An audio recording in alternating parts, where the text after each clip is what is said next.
Hello மக்களே, இன்றைக்கி ஒரு நியூ கான்செப்ட் தான். என்னென்னா, பேசிக்காக ஆப்ஷன் ட்ரேடிங் பண்ணும்போது மக்கள் எங்கெங்கே ட்ராப் ஆகுறாங்க, எங்கே மணி லாஸ் பண்ணுறாங்க அப்படின்னு தான் பார்க்க போகிறோம். என்ன கான்செப்ட்னா டைம் டிகே. கான்செப்ட் என்னவோ டைம் டிகே தான், ஆனால் அதை எடிட் பண்ணி அப்லோட் பண்ணுறதுக்கு ரொம்ப டைம் டிலே ஆகிடுச்சு. ஃபஸ்ட்டு டைம் டிகேனா என்ன, அதை எப்படி அவாய்ட் பண்ணுறது அப்படின்னு பார்க்கலாம். இப்போது ஆப்ஷன் ட்ரேடிங்னு வரும்போது ஒவ்வொரு ஆப்ஷனுக்குமே டைம் வேல்யூ கண்டிப்பாக இருக்கும். Every option had a time value. Time value அப்படின்னா என்னன்னு தெரியலனா, பேசிக்ஸ் ஆஃப் இண்டெக்ஸ் அப்படின்னு சொல்லிட்டு ஒரு வீடியோ போட்டிருக்கோம். அந்த வீடியோவில் செக் பண்ணி பார்த்தீங்கன்னா ஃபுல் கிளியர் எக்ஸ்ப்ளனேஷன் கொடுத்துருக்கேன். அது எந்த மாதிரி சேஞ்ச் ஆகும் அப்படின்னு எல்லா டீட்டெயிலுமே கொடுத்துருக்கேன். நீங்கள் அந்த வீடியோ ஒரு தடவை செக் பண்ணி பாருங்கள், உங்களுக்கு இன்னும் கிளியராகவே டைம் வேல்யூனா என்னென்னு புரியும். இப்போ இதில் பார்த்தீங்கன்னா ஒவ்வொரு ஆப்ஷனுக்குமே டைம் வேல்யூ இருக்குன்னு சொல்லிட்டோம். அப்போது டைம் வேல்யூ என்ன ஆகும், சேஞ்ச் ஆகும். டைம் பை டைம் ஆக ஆக அதோட வேல்யூ ரெடியூஸ் ஆகிக்கிட்டே இருக்கும். அப்படி பார்க்க போனால் எக்ஸ்பைரி கிட்ட வரும்போது, எக்ஸ்பைரிக்கு நியர்பை வரும்போது டைம் வேல்யூ ஒன்று லெஸ் ஆகலாம், இல்லைனா 0 ஆகலாம். ஒரு கான்ட்ராக்டோட எக்ஸ்பைரிக்கு வரும்போது டைம் வேல்யூ 0 ஆகுது அப்படின்னா, அப்போ அவுட் ஆஃப் த மணியில் இருக்கிற கான்ட்ராக்ட் எல்லாமே என்ன ஆகும், அவுட் ஆஃப் த மணியில் இருக்கிற ஆப்ஷன் எல்லாமே 0 ஆகும் எக்ஸ்பைரி அன்னைக்கு. ஒரு எக்ஸாம்பிள் சொல்கிறேன், உங்களுக்கு புரியும். என்னென்னா, இப்போ நிஃப்டி 24,299 க்ளோஸ் ஆகுதுன்னு வச்சுக்கலாம். அப்படின்னா 24,300 CE 0 ஆயிரும், 24,350 CE 0 ஆயிரும். அவுட் ஆஃப் த மணியில் இருக்கிற எல்லாமே 0 ஆயிரும். இப்படி தான் டைம் வேல்யூ ஒர்க் ஆகும். டைம் டிகேனா என்னென்னு பார்த்துட்டோம். இப்போ டைம் டிகேக்கு என்னென்ன பாசிபிலிட்டிஸ் இருக்குது அப்படின்னு சொல்லி பார்க்கலாம். அதாவது டைம் வேல்யூ டிக்ரீஸ் ஆகிறதுக்கு என்னென்ன பாசிபிலிட்டிஸ்லாம் இருக்குதுன்னு பார்க்கலாம். மார்க்கெட்டில் எந்த மூமெண்ட்ஸுமே இல்லாத டைமில், பை மிஸ்டேக் ஸ்பெல்லிங் மிஸ்டேக் இருக்குது, மூமெண்ட்ஸ். மார்க்கெட்டில் எந்த மூமெண்ட்ஸுமே இல்லாத டைமில் டைம் வேல்யூ டிக்ரீஸ் ஆகும். போத் சிஇ அண்ட் பிஇ ரெண்டுக்குமே டைம் வேல்யூ உண்டு. அப்போது ரெண்டோட ப்ரீமியமுமே டிக்ரீஸ் ஆகும். நெக்ஸ்ட்டு செகண்ட் திங் என்னென்னா, மார்க்கெட் கன்சாலிடேட்டடாக இருந்துச்சு அப்படின்னா டைம் வேல்யூ டிக்ரீஸ் ஆகும். கன்சாலிடேட்டட்னா என்னென்னா, இப்போ ஒரு பர்டிகுலர் டைம் ஃப்ரேமில் சப்போர்ட் அண்ட் ரெசிஸ்டன்ஸ் இருக்குல்ல, அந்த சப்போர்ட் அண்ட் ரெசிஸ்டன்ஸுக்கு இடையில மட்டுமே மார்க்கெட் ட்ரேட் ஆகிட்ருக்கும். இப்போ நீங்கள் சார்ட்டில் பார்த்தீங்கன்னா தெரியும், சப்போர்ட்டில் இருந்துச்சு அப்படின்னா அது ரெசிஸ்டன்ஸை நோக்கி ட்ரேட் ஆகும், ரெசிஸ்டன்ஸில் இருந்துச்சு அப்படின்னா அது சப்போர்ட்டை நோக்கி ட்ரேட் ஆகும். அப்படி ட்ரேட் ஆகும்போது அதை என்ன சொல்லுவோம்னா கன்சாலிடேஷன் மார்க்கெட்னு சொல்லுவோம். பேசிக்காக கன்சாலிடேஷன் எதனால் நடக்குது அப்படின்னா, மார்க்கெட் யாருக்காகவோ வெயிட் பண்ணுது, ஏதோ ஒரு பிக் நியூஸுக்காகவோ எதுக்காகவோ வெயிட் பண்ணுற டைமில் அந்த மாதிரி நடக்கலாம். எதனாலனா அந்த டைமில் ஒரு பெரிய வேல்யூ உள்ளே போடுறதுக்கான சான்ஸ் இருக்குது. இப்போ பார்த்தீங்கன்னா ஜூலை 22 மார்க்கெட் கன்சாலிடேஷன் மார்க்கெட்டாக இருந்துச்சு. எதனாலனா அன்னைக்கு பட்ஜெட் டே அன்னைக்கு மார்க்கெட் கன்சாலிடேட்டடாக இருந்துச்சு. ஆல்மோஸ்ட் ஒரு 1 வீக்காகவே நிஃப்டி பார்த்துக்கிட்டிங்கன்னா 2400, 24,400, 24,500 அந்த ரேஞ்சில் மட்டுமே ட்ரேட் ஆகிட்டு இருந்துச்சு. ஒரு லாங் ரன்லன்னு பார்க்கும்போது அது கன்சாலிடேஷன் மார்க்கெட் தான். இப்போது அதில் சப்போஸ் ஒரு பிரேக் அவுட் கிடைக்கிது அப்படின்னா, பிரேக் அவுட் கிடைச்சதுக்கப்புறமா அதில் வால்யூம்கான பாசிபிலிட்டிஸ் இருக்கும். இந்த மாதிரி மார்க்கெட் கன்சாலிடேட்டடாக இருக்கும்போது டைம் வேல்யூ டிக்ரீஸ் ஆகும். இப்போ உங்களுக்கு டைம் டிகேனா என்னென்ன பாசிபிலிட்டிஸ் இருக்குதுன்னு புரிஞ்சிருக்கும்னு நினைக்கிறேன். இப்போது இதை எந்த மாதிரிலாம் அவாய்ட் பண்ணலாம், இந்த டைம் டிகே இந்த மாதிரி அவாய்ட் பண்ணலான்னு பார்க்கலாம். டைம் டிகே அப்போ ட்ரேடிங்னு வரும்போது ப்ராப்பர் டைமிங் ரொம்ப முக்கியம். ஒரு கரெக்டான ப்ராப்பரான டைமிங்கில் நீங்கள் ட்ரேட் பண்ணுறீங்க அப்படின்னாலே மேக்ஸிமம் 90% டைம் டிகே அதனால் வரக்கூடிய லாஸ் நீங்கள் அவாய்ட் பண்ண முடியும். இப்போ நம்மளோட இந்தியன் மார்க்கெட் எந்த மாதிரி இருக்குதுன்னு பார்க்கலாம். அதாவது இந்தியன் மார்க்கெட் டைமிங்கோட ஸ்ட்ரக்சர் எந்த மாதிரி இருக்குது அப்படின்னு சொல்லி பார்க்கலாம். மார்க்கெட்டில் 9 to 9:15 ப்ரீ மார்க்கெட்டு. அப்போது என்எஸ்சி பிஎஸ்சின்னு வரும்போது 9 to 9:08 அவங்க ஆர்டர் அலோவ் பண்ணுவாங்க. அதாவது அந்த டைமிங்கில் நீங்கள் பை பண்ணுறதுக்கான லிமிட் செட் பண்ணி வச்சுக்கலாம், இல்லை செல் லிமிட் செட் பண்ணி வச்சுக்கலாம், இல்லைனா ப்ரீவியஸ் டேக்கான பொசிஷன் எதுவும் வச்சுருந்தீங்க அப்படின்னா அதுக்கு எஸ்எல் செட் பண்ணி வச்சுக்கலாம். அப்போது இது எல்லாமே சேர்ந்து ஆர்டர் 9:15 எக்ஸிக்யூட் ஆகும். இந்த ஆர்டர் ட்ரிகர் ஆச்சு அப்படின்னா அது 9:15 to 9:30 எக்ஸிக்யூட் ஆகும். அப்போது 9:15 to 9:30 நமக்கு ப்ரீ மார்க்கெட்னால் என்னென்னு புரிஞ்சிருக்குன்னு நினைக்கிறேன். எக்ஸாம்பிள் ஒன்று கொடுக்குறேன். இப்போது நான் நேற்றைக்கு 24,300 CE 100 ரூபீஸ்க்கு ஒரு பொசிஷன் வச்சுருக்கேன். இன்றைக்கி நான் ப்ரெடிக்ட் பண்ணுறேன் மார்க்கெட் 24,350 ஓப்பன் ஆகும் அப்படின்னு சொல்லி.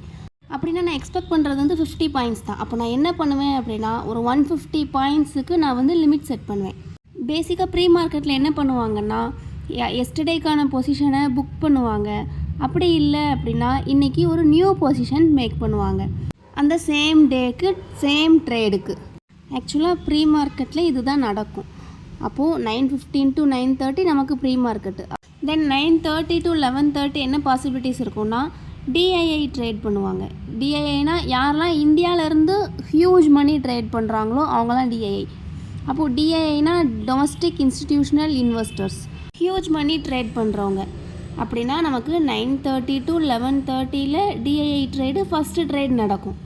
தென் 11:30 to 1 PM மோஸ்ட் ப்ராபபிளாக நிறைய இன்ஸ்டிடியூஷன்ஸ்க்கு அது லன்ச் பிரேக்காக இருக்கும். 11:30 to 1 PMங்கிறது வந்து லன்ச் பிரேக்காக இருக்கும்.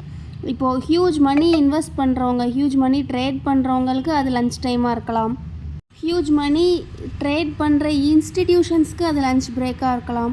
அப்போது அந்த டைமில் என்ன நடக்கலாம், வால்யூம் வந்து கம்மியாக இருக்கும். வால்யூம் கம்மியாக இருக்கும்போது டைம் டீகே ஆக சான்சஸ் இருக்குது. அப்போது 11:30 to 1 PMல லன்ச் பிரேக் இருக்கும். அந்த டைமில் கன்சல்டேஷன் மார்க்கெட் இருக்கும். கன்சல்டேஷன் மார்க்கெட் இருக்கும்போது ஆப்வியஸாக நமக்கு டைம் டீகே நடக்கிறதுக்கு நிறைய வாய்ப்புகள் இருக்குது. கன்சல்டேஷன் மார்க்கெட்டாக இருக்குது, டைம் டீகே இருக்குது அப்படிங்கும்போது நம்ம அந்த டைமில் ட்ரேட் அவாய்ட் பண்ணுறது பெட்டர். இந்த 11:30 to 1 PMங்கிற டைமிங்கை வந்து நீங்கள் அவாய்ட் பண்ணுறீங்கனாலே மேக்ஸிமம் 70 to 80% வந்து டைம் டீகேயை அவாய்ட் பண்ணிடலாம். டைம் டீகேனால் வரக்கூடிய லாஸை அவாய்ட் பண்ணிடலாம். நெக்ஸ்ட்டு 1 to 1:30 வந்து யூரோப்பியன் ப்ரீ மார்க்கெட்டு. இப்போ 12:45 to 1க்கு வந்து யூகே செஷன் ஓப்பன் ஆகும். 1 to 1:30 லண்டன் மார்க்கெட் ஓப்பன் ஆகுது. அப்படிங்கும்போது 1 to 1:30 வந்து மேக்ஸிமம் யூரோப்பியனுக்கு வந்து ப்ரீ மார்க்கெட்டாக இருக்குது. அந்த டைமில் அவங்க என்ன பண்ணுவாங்க, ப்ரீவியஸ் டேக்கான பொசிஷன் எதுவும் இருந்துச்சு அப்படின்னா அதை புக் பண்ணுவாங்க. இல்லைனா நியூவாக ஒரு பொசிஷன் வைப்பாங்க. இதுதான் அவங்களோட ப்ரீ மார்க்கெட்டில் அவங்க பண்ணுவாங்க. அப்போ பேசிக்காக 1:30 to 3:15 நெக்ஸ்ட்டு ட்ரேடு நடக்குது. அப்படின்னா எஃப்ஐஐயோட ட்ரேட் நடக்குது. எஃப்ஐஐனா ஃபாரின் இன்ஸ்டிடியூஷனல் இன்வெஸ்டர்ஸ். ஏன் எஃப்ஐஐன்னு சொல்கிறோம், அவங்க தான் ஃபாரின் இன்வெஸ்டர்ஸ். அப்போது 1:30 to 3:15 செகண்ட் ட்ரேட் ஒரு ப்ராப்பரான ட்ரேட் நடக்குது. அப்படின்னா 9:30 to 11:30 டிஐஐயோட ஃபஸ்ட்டு ட்ரேட் நடக்குது. 1:30 to 3:15 எஃப்ஐஐயோட செகண்ட் ட்ரேட் நடக்குது. இந்த 2 டைமிங்கில் நீங்கள் ட்ரேட் பண்ணுறீங்க அப்படின்னா மேக்ஸிமம் டைம் டீகே அவாய்ட் பண்ணலாம். மார்க்கெட் டைமிங்கில் 70% டைமிங் நீங்கள் ஸ்பெண்ட் பண்ண வேண்டியது இருக்காது. அந்த டைமிங் அவாய்ட் பண்ணிவிட்டு ஒன்லி 30% டைமிங் மட்டும் நீங்கள் ஸ்பெண்ட் பண்ணால் போதும். ஒரு ப்ராப்பர் ட்ரேட் எடுத்துக்கலாம். உங்களோட டைமை நீங்கள் சேவ் பண்ண முடியும்.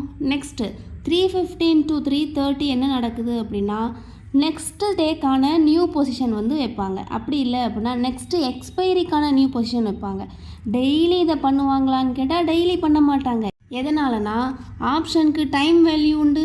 டைம் வேல்யூ டிக்ரீஸ் ஆக ஆக ப்ரீமியம் டிக்ரீஸ் ஆகலாம், இல்லைனா 0 ஆகலாம். அதனால் டெய்லியும் பண்ண மாட்டாங்க. இந்த ரீசன்னால தான் ஹோல்டிங்ஸ் அவாய்ட் பண்ணணும் அப்படின்னு சொல்லிட்டு மோஸ்ட் ஆஃப் த வீடியோஸில் நாங்கள் வந்து ரிப்பீட் பண்ணிகிட்டே இருக்கிறது. இந்த ஸ்டெப்ஸ் எல்லாம் நீங்கள் ஃபாலோ பண்ணிங்கன்னா நீங்கள் வந்து டைம் டீகேலேருந்து எஸ்கேப் ஆகலாம். டைம் டீகேனால் வரக்கூடிய லாஸை அவாய்ட் பண்ணலாம்.